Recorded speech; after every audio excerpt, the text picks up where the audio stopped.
Hello, I'm Paul Beckwith, and in this video, I want to talk about something that's very relevant to contributing greatly to these massive fires that we've been seeing in Los Angeles over the last number of days, and that's something called hydroclimate volatility. I've called it in the past weather whiplashing or weather weirding or weather wilding. So the idea of this whiplashing is that you go from one extreme condition to another extreme condition. For example, you go from very stormy, rainy, torrential rain even conditions for a period of time, and then the system switches to very, very hot, very, very dry, almost no rainfall, and then back again. So this whiplashing idea of lurching from one state to another state is very important. And a very timely study has just come out called Hydroclimate Volatility on a Warming Earth, and it explains how these sudden, large, and or frequent transitions between very dry and very wet conditions can be very detrimental to a particular region, particularly because in California, the very, very wet conditions means that there's tremendous amounts of growth of the so-called chaparral, the shrubs, the small trees, grasses, etc. So those can grow prolifically, it grow very fast and in large quantity. And then if you go to a very, very hot and dry summer, drought, then the vegetation dies, but it still exists there, and the dead vegetation is when it dries out, it's very prone to burning, providing fuel to fuel these massive wildfires, and then in the case of California, you often get this phenomenon of the Santa Ana winds, the very, very fast dry winds, bone dry. Humidity can be less than 10%, coming down through the mountains, getting channeled into the valleys, reaching wind speeds of up to 100 miles an hour. And then, if there's any fire of anything, any sparks fly, then there's a cascading wildfire event where, one structure catches fire and then becomes a spark generator, and then those sparks can travel several miles and set multiple structures on fire. Each of those are their own spark generators, cinder generators as they're burning, and then that can just cascade and set entire regions on fire, which is what we've been seeing. So let's talk about the hydroclimate volatility in more detail. Okay, so this is a peer-reviewed paper, which is open source. But before I talk about the paper, I just want to talk about this. This article here is in Grist. The weather whiplash fueling the Los Angeles fires is becoming more common. So around the world, we're seeing dramatic swings between heavy rain and drought. And these swings are increasing actually exponentially, according to this new peer-reviewed research. Okay, so right now it's supposed to be the rainy season in Southern California. But the last time Los Angeles measured more than 1/10 of an inch of rain was 8 months ago, after the city logged one of the soggiest periods in its recorded history. So it was very wet, very rainy, very soggy. In fact, almost set a record for being one of the soggiest periods. So all of the vegetation, the chaparral, the grass, etc., shrubs, grew and proliferated in great quantity. And then over the summer of 2024, there were bone-dry conditions, which dried out all of this vegetation, and that basically preconditioned Los Angeles for the catastrophic wildfires that have now descended upon the metropolis from multiple directions. So the idea of this quick cycling or whiplashing between very wet and very dry periods Scientists are calling this weather whiplashing. Now, if you look, if you go to my YouTube channel, and you're there now, if you just Google weather whiplashing under my name, you'll see I did multiple videos of this over the years. And I'm actually, as far as I know, the first person to coin this phrase, weather whiplashing, weather wilding, weather weirding, under abrupt climate system change. The terms are very alliterative and very catchy. So whether whiplash or whether whiplashing, that idea is very important. Anyway, it creates prime conditions for wildfires because the rain in the very wet period encourages an abundance of brush and grass to grow, and then all that vegetation dries out in the summer in the droughts, and it only takes a spark and a gust of wind to fuel a deadly fire.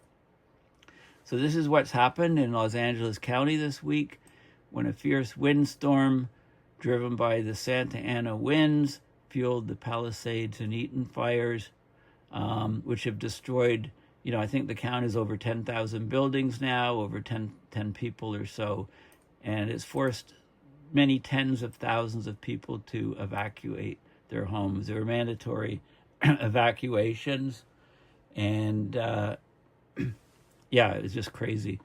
So the kind of weather whiplash that fuels the fires is only becoming more common, and not just in the United States.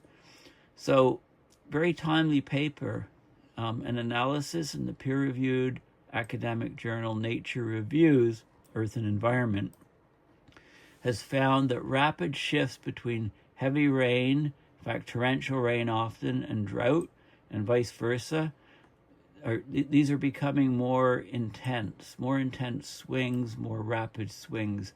The trend is unfolding faster than climate models have projected. So across the global world land area, weather whiplash within 3-month periods has increased by 31 to 66% since the mid-20th century. And if you take a longer periods of annual periods, it's still a large increase, but not as high as this. So what it means essentially in everyday plain language is that most places around the world are getting both wetter and drier in quick and rapid succession. This is a dangerous combination, can lead to landslides, crop losses, and the spread of diseases, and of course the wildfires. So this volatility or change of the wet and dry extremes is a sort of emerging signature of climate change. This year, we couldn't have had a better poster child for this whiplashing process in Southern California. So the term is basically hydroclimate, hydro being water and climate, volatility.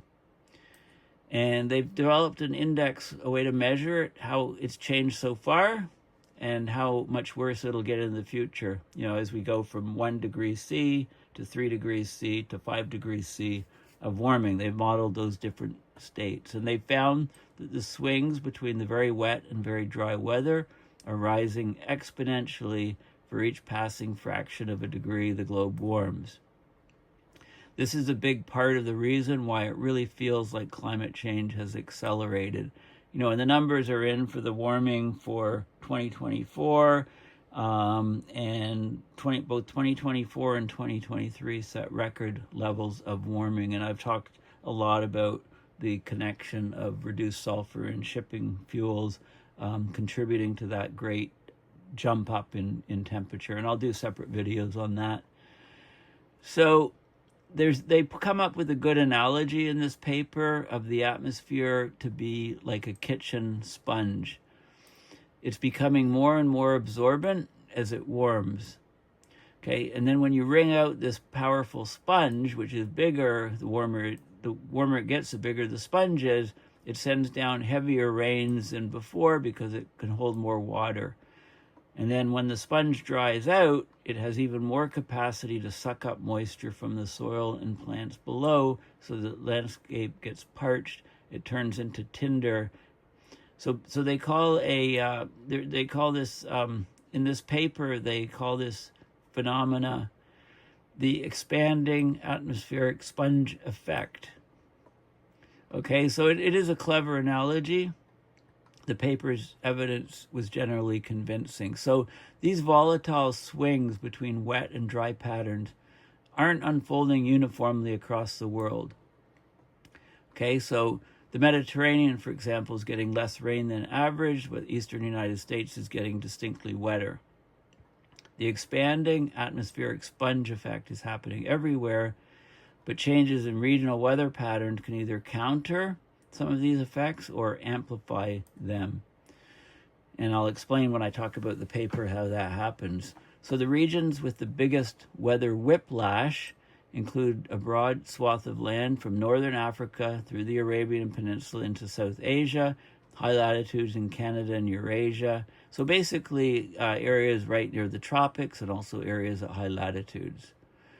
Adapting to a future that's both wetter and drier presents a unique social challenge, right? We can easily get tunnel vision and focus on preparing for drought, water scarcity, only to accidentally make a place more vulnerable to flooding in the process. So we need to be flexible to adapt to what's happening. And some options include expanding natural floodplains, removing impermeable pavement from cities so more water is absorbed, allowing the soil to absorb more rainfall, lessen the flood risk, and at the same time stockpiling water underground for future use when we're in a drought situation. So extreme weather gets the most attention, but also, what the world's seeing less of as the climate changes is we're getting less moderate weather. So extreme weather is ramping up. We're getting less moderate weather. Like light rain, for example, is becoming less common nearly everywhere. So when it rains, it literally pours. Okay, so this is the paper. This is the article that just came out in Grist. And this is the actual paper, which is open source. You can download the PDF. Links will be in the description. Hydroclimate volatility on a warming Earth. So I'll talk about that paper in detail now. This is it here. And before I do, ENSO is mentioned in the paper. Okay, the Wikipedia on ENSO, the El Nino Southern Oscillation, is here. It's excellent. It shows and describes the La Ninas, El Ninos, La Ninas, Southern Oscillation, how the Earth, how the atmosphere-ocean system is involved and how it affects things globally, although the phenomenon itself is mostly an equatorial phenomena, but it affects climate around the world. And there's also another phenomena called the Madden-Julian oscillation, which is it's a 30 to 90 day variability in the tropical atmosphere, and it's basically an eastward progression of large regions of both enhanced and suppressed tropical rainfall. So this is a diagram.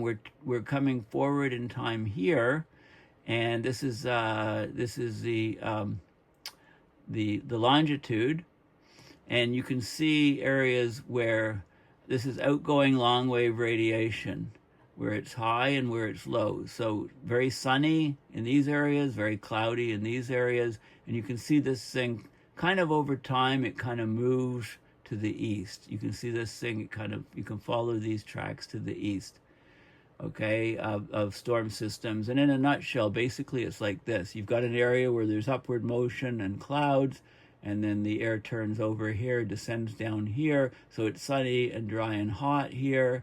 And this is for a phenomena, east to west phenomena. This is showing near the equator where it's happening.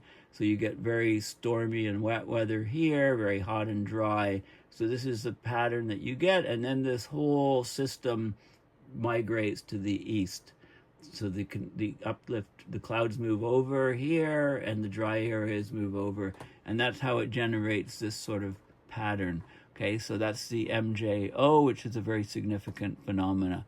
Okay, so let's go back to the paper here.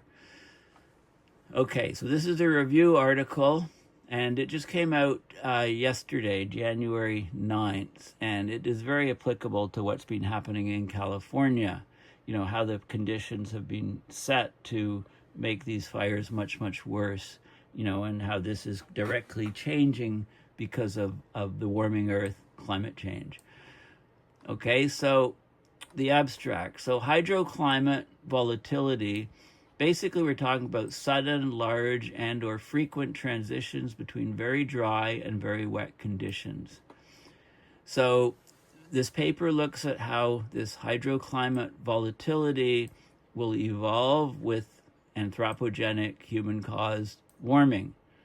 So they created a metric called hydroclimate whiplash based on something called the standardized precipitation evapotranspiration index. So standardized the amount of rainfall, precipitation, that happens during very wet times, and then during very dry times, drought times, you get evapotranspiration from the plants. Moisture goes into the atmosphere from the plants, leaves the soils and goes into the atmosphere. And they looked at this index over globally average subseasonal or 3-month time periods, and also over interannual 12-month time periods. And this whiplash, wet to dry, dry to wet, it's increased by 31 to 66% for the subseasonal or 3-month time frame. And it's increased, and this is globally, and it's increased 8 to 31%, depending on the model, for the interannular 12-month sort of whiplash averages. So on very short subseasonal time frames, there's been a huge increase in this whiplashing. Now, as we get further warming, we're expecting to increase these percentages even more, up to subseasonal, so 3-monthly increases up to 113%, so double, and interannual increases of 52% increase over land areas with 3 degrees Celsius of warming. These changes are expected to be largest at high latitudes, from northern Africa eastward into South Asia, and also at the equatorial near the intertropical convergence zone regions. The main reason for this is thermodynamics. Basically, as temperature increases, the atmosphere holds more and more water vapor. There's a rising water vapor holding capacity, and also the potential evaporative evaporation of water from soils and plants, etc., to go into the atmosphere increases. This is the Clausius-Clapeyron equation, which I'll talk more about, but basically for every increase of 1 degree Celsius, there's 7% more water vapor in the atmosphere. Because of energy demands, that translates into 2 to 3% more rainfall events, and also it concentrates it. We have fewer and fewer moderate rain events or light rain events, and we have more and more torrential rain events.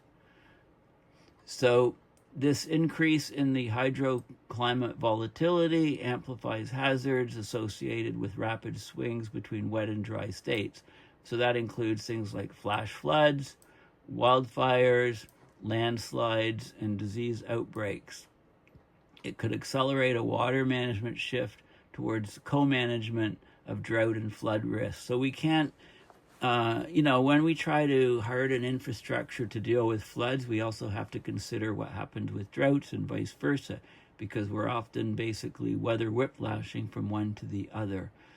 So we need to clearly understand plausible future trajectories of the hydroclimate volatility, and that expand our focus on the response of the atmospheric circulation to regional and global forcings, as well as land-ocean atmosphere feedbacks, using large ensemble climate model simulations and machine learning to figure out what's going on to adapt to it. Okay, so I'll show you. So basically, this is a very, very timely review paper. Hydroclimate variability manifests as fluctuations between unusually dry or wet meteorological conditions on timescales of days to decades. One component is hydroclimate volatility. It's a collective term describing anomalously frequent, sudden, and or high magnitude transitions, some wet to dry or dry to wet, relative to some local baseline. Okay, so we end up, basically we have a supply surplus of the water, heavy precipitation causing an overabundance of water, and then followed by a supply deficit or excess demand, low precipitation, and or high evapotranspiration causing a deficit of water. Okay, there's other terms that have been used to describe this, like hydroclimate, climatic intensity or variability, hydrological intensity, event-to-event variation, transitions between wet and dry periods, drought pluvial seesaws, drought and pluvial being rainfall transitions, consecutive dry and wet extremes, compound whiplash events, accelerated swings between dry and wet spells, precipitation whiplash, precipitation variability, weather or climate whiplashing. Okay, so this is happening across the globe. Okay, and they give some examples and so on, and but the main thing is what models show what it will do in the future, and that is to increase in severity. So they give some examples. This is some global hydroclimate whiplash events between 2016 and 2023. So what we have is this the standardized precipitation evapotranspiration index. Okay, so this is very, very dry conditions. This is very, very wet conditions. So here we had very, very dry conditions here, which caused crop loss, hydropower loss, wildfires, very, very dry conditions. And there was flooding conditions prior to that. This is a region where we went from dry to very wet conditions, and when it was dry there were wildfires, and then became very wet with flooding and landslides. Here, flooding, landslides, crop loss. Down here, same sort of thing. So these areas in blue are where you just get way, way too much rain, and these areas where you get basically drought. So this is January 2018 to 2019.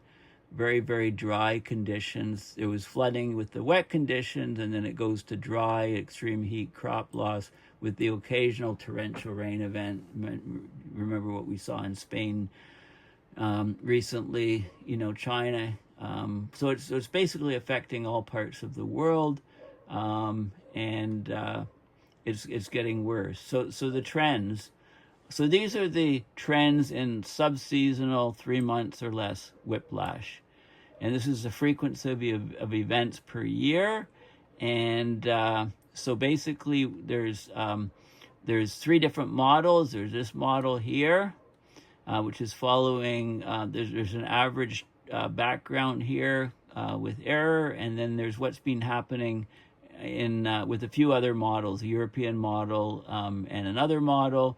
Okay, they're all showing uptrends in seasonal whiplash, significant rises in seasonal whiplash, and you can see historical subseasonal whiplash trends here, where this is the number of events per year, and we're getting more and more of these events happening near the equatorial regions and also up at the very high latitude regions. Okay, so we're seeing more and more events. There's some areas of the ocean where we're seeing fewer of these subseasonal whiplash trends. And then if you take a yearly average, this is interannular whiplash. The scale is lower. It only goes up to 0.5, so it's about half of this total scale, right? So the effects are smaller. You can still, although the occurrence is still there's more events happening near the equator and at the poles, and it's the ocean where there's fewer events. Okay, so you can see the data of how these events are distributed over the planet, and this is the frequency of events with temperature change. So we're over 1.6 degrees Celsius now. This is the over the ocean is the blue line, and over the land is the red line. So the whiplash is happening much more over the land than over the ocean. This is both the subseasonal or 3-month average and the 12-month average, and you can see at 3 degrees Celsius warming, this is what we would expect for subseasonal whiplash. So a tremendous increase in the frequency of these whiplash events in equatorial regions, and also, at high latitudes in the northern hemisphere and also in the southern hemisphere. And this is the interannular case. So compare, go back and compare what happens here. Here's where we're at right now with 1.5 degrees of warming. And this is what we can expect, a huge increase in these whiplash events globally, with concentration in some areas, at 3 degrees Celsius. And basically, this is kind of important here. So thermodynamics dominate, dynamics modulate. So what do we mean by that? Well, the thermodynamic effects broadly describe the direct impacts of the increased temperature on the actual and or potential atmospheric water vapor. Okay, so fundamental thermodynamics dictate that the saturation vapor pressure of air with respect to water, that's basically the water vapor holding capacity of the atmosphere, it increases with rising temperatures as encapsulated by the Clausius-Clapeyron CC equation that predicts an exponential scaling rate of 7% increase of water vapor in the atmosphere per degree Celsius. The observed increases in the vertically integrated column atmospheric moisture content are generally in line with these expectations. So this is a theory, observations in the vertical column moisture in the atmosphere agrees with that theory. It's directly attributed to greenhouse gas-driven warming. So this is the thermodynamic component of climate change. That is nonlinear increases in the water holding and water evaporating potential of the atmosphere. That yields corresponding increases in extreme precipitation, potential evapotranspiration. And you can think of the atmospheric sponge type situation. So again, this is the atmospheric sponge. Okay, so they talking more about this. So 7% per Celsius is important to know. This is a thermodynamic, thermo being heat, dynamic is change phenomena, the Clausius-Clapeyron CC relation. So basically, these sponges, you can think of the sponges getting 7% larger with each degree of warming, so therefore it can hold a lot more water vapor. So at 3 degrees Celsius of warming, the atmospheric sponge would be around 22.5% larger than at the pre-industrial temperature. So that's 7% increase times, and then, so 1.07 to the cubic power would be 1.225, 22.5% increase. Okay, so that's basically what's happening, and this is the saturation vapor pressure as a function of temperature. This is the actual vapor pressure if it's here, and then so the vapor pressure deficit would be this curve minus this curve, and as you get higher and higher temperature, the vapor pressure deficit increases, so things dry out a lot more quickly. Okay, so those are thermodynamic effects, but there's also dynamic effects going on, and the dynamic effects are more regional effects, or effects of the movement of the air, the jet streams, the movement, the behavior of the atmosphere, that can result in, so it's a very highly nonlinear sort of thing. So this is also very crucial right here. Basically, wet gets wetter, dry gets drier sort of ideas. You may have heard that. So anyway, it's a highly nonlinear system. The nonlinearity in the response of the precipitation extremes can be attributed to multiple physical processes. So although the thermodynamic increase in the atmospheric water vapor saturation capacity, which is 7% per degree Celsius, that's associated with an increase in extreme precipitation of similar magnitude when averaged over space, time, and precipitation intensities. But global mean precipitation is increasing at a lower rate, at the rate of only 2 to 3% per degree Celsius, because of constraints set by the global atmospheric energy budget. So there's a divergence, right? The atmosphere can hold 7% more water vapor, but we're only seeing global mean precipitation increasing at a rate of 2 to 3%. Okay, and this is in models, this is in observations, etc. Okay, so one of the things that happens is that there's certain regions of the world where this varies. So basically, what it means is basically that mid to low level precipitation events are decreasing significantly. And most of the rainfall events are in extreme rainfall events. So if you look at the lesser extremes, which are the 95th percentile of daily precipitation, that's increasing at the rate of only 3% per degree Celsius. Okay, the growth of atmospheric water vapor is, of course, 7% per Celsius. But the rare or high magnitude events, which is the 99.9 percentile daily precipitation, it's only the top 0.1%, that's increasing at a rate that's near or even exceeding the growth in water vapor, 7% per Celsius.